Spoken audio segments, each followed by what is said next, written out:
गंमत असते माणसाच्या आयुष्यामध्ये हा योग खूप कमी येतो. आपल्या शाळेतल्या मित्रमैत्रिणी पुन्हा एकदा भेटतात. शाळा संपल्यानंतर 20, 22, 25 वर्षानंतर पुन्हा भेटायचं आणि पुन्हा एकदा सेलिब्रेट करायचं. तो काळ असा होता जेव्हा आपण शाळेत होतो तेव्हा आपण कोणाची तरी मुलं होतो आणि आता आपली मुलं शाळा कॉलेजला जातात.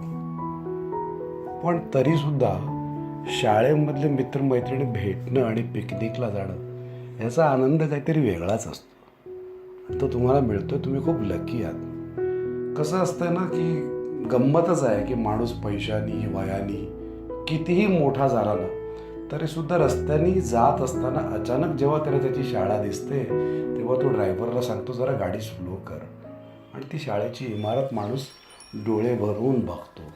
ते मैदान ज्या ठिकाणी उभं राहून आपण कधीतरी प्रार्थना म्हटली होती, समूह गीत म्हटलं होतं वगैरे वगैरे, आणि मग ते दिवस आठवतात. एकदा 10वी झाली ना मग काही जण कॉलेजला जाणार, कोणी इंजिनिअरिंगला जाणार, कोणी डिप्लोमा, कोणी जॉब करतं, कोणी बिझनेस करतं, आणि मग सगळे आपण असे विखुरतो आणि मग कोणाचा कॉन्टॅक्ट राहत नाही.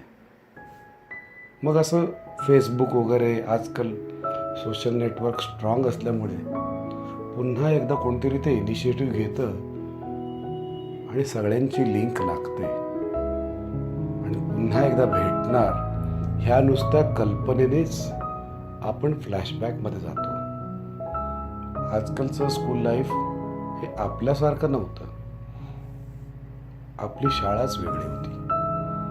वेळेनुसार सगळं काही बदललं, पण आपल्या शाळेचे दिवस आपण कधीच विसरू शकत नाही.